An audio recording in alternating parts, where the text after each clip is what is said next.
বুঝছেন? এরপরে কি মাহফিলে কি করতেছে, কয়েকজন মাহফিলে বেহুশ হয়ে পড়ে গেল, ঘুরে পড়ে গেল। পরে আমি বললাম এরা ঘুরে পড়ে গেল কেন? ওরা মিষ্টি বিতরণ করতেছিল, তো মিষ্টি বিতরণ করার সময় কয়েকজন ঘুরে পড়ে গেছে।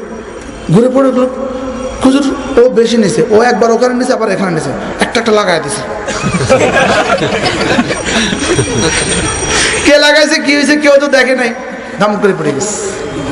পরে আমি বলতেছি আচ্ছা আমি তো পরীক্ষা করতেছি, এখন মিষ্টি খাবো, রাত বাজে 2টা।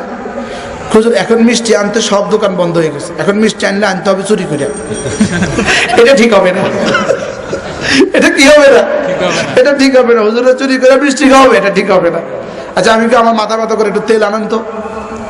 একজন দিছে দৌড়, একটা তেলের বোতল নিয়ে আসছে। ওই যে ইন্ডিয়ান একটা লাল লাল কভারের একটা